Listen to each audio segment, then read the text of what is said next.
사람이 반드시 자기의 소원을 이루고 자기의 환경이 좋아야 하나님을 믿고 신뢰하는 것이 아니고, 사람이 슬픔을 겪고 고통을 겪는다고 해서 반드시 하나님이 없다고 결론을 내리는 것이 아닙니다. 신앙이라는 것은 이렇게 단순하게 생각할 수 있는 것이 아닙니다.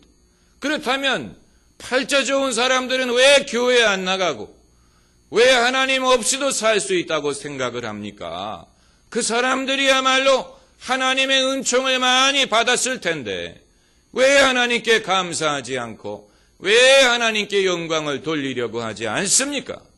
그러니까 그 논리가 옳지가 않은 것입니다.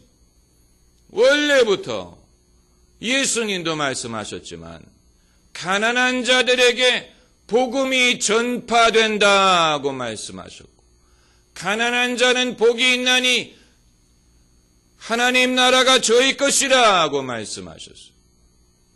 가난이든 질병이든 아픔이 하나님이 없다는 주장을 낳는 게 아니고, 오히려 성경적으로 봤을 때는 그런 것을 통하여 하나님께 돌아오고 하나님의 섭리를 의지하는 사람들이 더 많았습니다. 인간의 연약함으로 방치한다면 그건 하나님이 없다는 얘기가 되겠지만, 인간의 연약함을 통하여 자기보다 더 크신 분을 의지하고 알게 된다면 그것은 숨겨진 축복이라고 볼 수밖에 없는 것입니다. 할렐루야. 민주주의와 인권과 경제가 발전하고 삶의 질이 높아지면서 그것이 인류에게 큰 혜택을 준 것은 사실인데, 동시에 어떤 결과를 낳았냐면 고통을 용납할 수 있는 분량이 점점 줄어들어서 옛날에는 굶어 죽는 사람들이 많았어요. 사람들은 그걸 그냥 정상적인 것으로 여기고 받아들였어요. 요즘에는 한두 명만 굶어 죽어도 사람들이 아우성을 칩니다. 옛날에는 전쟁이 일어나면 많은 사람들이 전쟁에서 죽었어요. 요즘에는 한두 명만 죽어도 여론이 떠듭니다.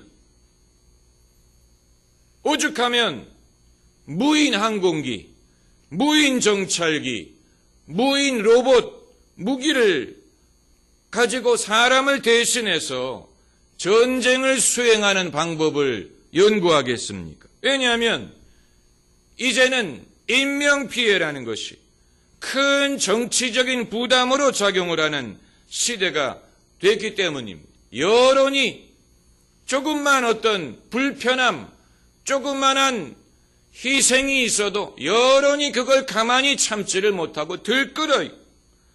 그러다 보니까 사람들이 정부에 대하여 또 나라에 대해서 그리고 하나님에 대해서 요구하는 것은 극대화되는데, 본인들이 감당할 수 있는 것은 극소화되는 그런 시대가 되고 있습니다. 2000년 전의 사도 바울은 오늘의 본문과 같은 말씀을 할 수가 있었습니다.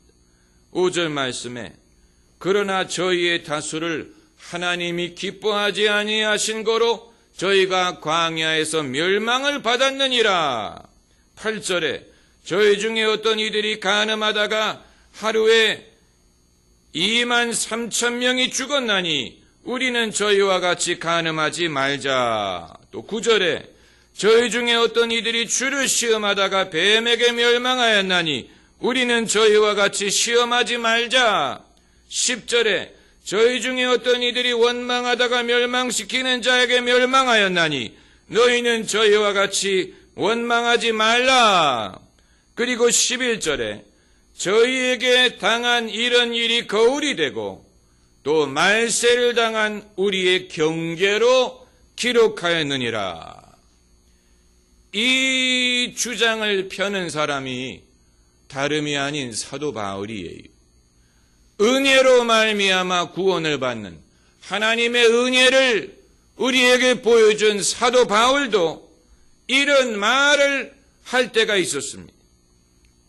그러나 21세기에 사람들의 눈치를 보는 목회자들이 과연 몇 명이나 이런 말을 담대히 할 수 있을지 우리는 움츠려들고 말하기를 주저하고 잘 받아들이려고 하지 않고 거부하려고 합니다. 여러분, 이것은 하나님이 너무하시는 게 아니고 우리의 간이 부은 것입니다. 우리의 간이 부어서 우리는 너무 편한 것, 쉬운 것, 비위에 맞는 것에 익숙해졌습니다. 과거에는 하루에 2만 3천 명씩이나 벌을 받아 죽을 때가 있었고 바울은 거기에 대해서 거침없이 말할 수 있었습니다. 바울은 거기에서 모순을 보지 않았습니다. 그렇다면 우리도 그래야 됩니다. 사랑의 하나님이 어찌 이런 말을 해서는 안 됩니다. 하나님은 그렇게 하실 때도 있습니다. 다만 13절의 말씀을 유념해야 됩니다. 사람이 감당할 시험 밖에는 너희에게 당한 것이 없나니 오직 하나님은 미쁘사 너희가 감당치 못할 시험당함을 허락지 아니하시고 시험당할 즈음에 또한 피할 길을 내사 너희로 능히 감당하게 하시느니라. 랍비 쿠시너가 말하기를 하나님의 뜻은 우리에게 고통을 주는 것이 아니고 고통을 극복하게 하는 것이다 라고 말했어요. 하나님은 미쁘십니다. 우리가 감당치 못할 시험당함을 허락지 않으시고 또한 피할 길을 내사 넉넉히 감당하게 하십니다. 하나님의 은혜로 말미암는 것입니다. 할렐루야. 기도하십시다.